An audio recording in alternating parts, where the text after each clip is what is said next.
UP में बेटियां आज भी पूरी तरह से सुरक्षित नहीं हैं। हाथरस, बलरामपुर और फिर दोबारा बुलंदशहर के थाना ककोड़ इलाके के एक गांव में दूसरी रेप की वारदात सामने आई है। उत्तर प्रदेश की कानून व्यवस्था पर सवालिया निशान खड़े होने शुरू हो गए हैं। ताजा मामला बुलंदशहर के ककोड़ कोतवाली क्षेत्र का है। यहाँ 16 साल की एक नाबालिग दलित लड़की को 3 दबंगों ने 1.5 साल में कई बार हवस का शिकार बनाया और अब वह 4 महीने की गर्भवती हो गई है। पीड़िता ने मामले की शिकायत बुलंदशहर के एसएसपी से व्हाट्सएप पर की है। इसके आधार पर पुलिस ने आरोपियों के खिलाफ मामला दर्ज कर पीड़िता को मेडिकल परीक्षण के लिए जिला अस्पताल भेज दिया है और 2 आरोपियों को हिरासत में लेकर पूछताछ शुरू कर दी है।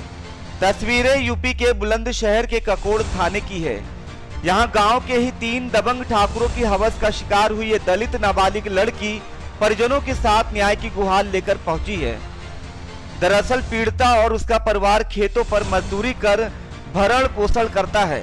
पीड़िता का आरोप है कि 1.5 साल पहले गांव के ही ठाकुर बिरादरी के श्री चंद ने उसे हवस का शिकार बनाया और उसके पिता की पिटाई कर रिपोर्ट दर्ज न कराने की धमकी दी।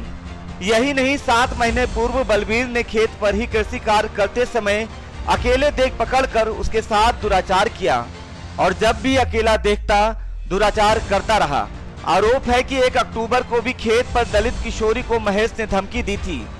दलित किशोरी खेत पर बैगन तोड़ने के लिए गई थी। रेप पीड़िता अब 4 महीने की गर्भवती बताई जा रही है।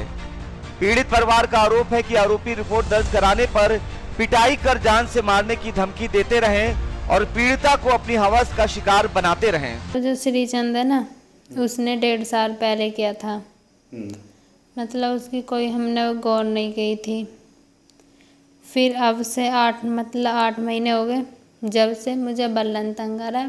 मतलब बलात्कार किया था बल्लन ने। तो फिर मतलब कि इसलिए आए यहाँ। तो हम हमारी ककोड़ को मौके पे गांव में उसके घर पे भेजा गया, जहां उन लोगों ने पीड़िता से बात की, उसके परिवारजनों से संपर्क किया और जो तहरीर व्हाट्सएप पर डाली गई थी उसके आधार पर थाने में अभियोग पंजीकृत कर दिया गया है। 2 नामित अभियुक्त पुलिस की हिरासत में हैं और अग्रिम वैधानिक कार्रवाई इसमें सुनिश्चित कराई जा रही है।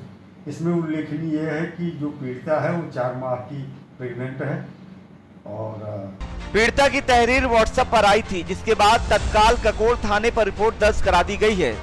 पुलिस ने 2 आरोपियों को हिरासत में लेकर पूछताछ भी शुरू कर दी है। सत्यवीर सिंह, जनमत न्यूज, बुलंदशहर।